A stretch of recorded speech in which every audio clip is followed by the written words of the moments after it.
ক্রিয়া থাকবে, আমি সবাইকে আগে সালাম দেব। কোন একজন সাহাবীর কথা আমি পড়ছিলাম, এক সাহাবী বাজারে যেত, বাজার করতো না, সে শুধু বাজারে যেত। বাজারে যাওয়ার উদ্দেশ্য কি ছিল? সকলের সাথে দেখা হবে আর প্রত্যেককে সে শুধু সালাম দেবে।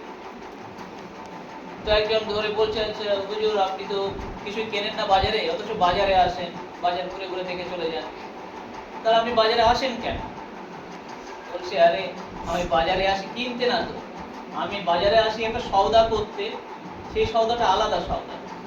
আমি যেটা লাভ করতে আসি বাজারে সেটা হচ্ছে এই যে যতজনের সাথে দেখা হয় সবাইকে আমি আগে সালাম দিই, আর সালাম দেওয়ার বিনিময়ে আমি এই যে সওয়াবটা পাই আল্লাহর কাছ থেকে, এটার জন্যই আমি ছুটে আসি বাজারে।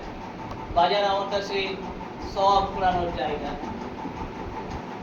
মাইন্ডসেট, তোমার মাইন্ডসেট কিরকম আসে সেটার উপর নির্ভর করবে তোমার কাজ। তুমি যদি আজকে নিজেকে ভাবতে শেখো যে না আমি ডাক্তার, তোমার আচরণটা কিন্তু ডাক্তারের মতো হবে। ডাক্তার হতে গেলে যে যে পথগুলো দরকার সেটা তুমি নিতে থাকবে।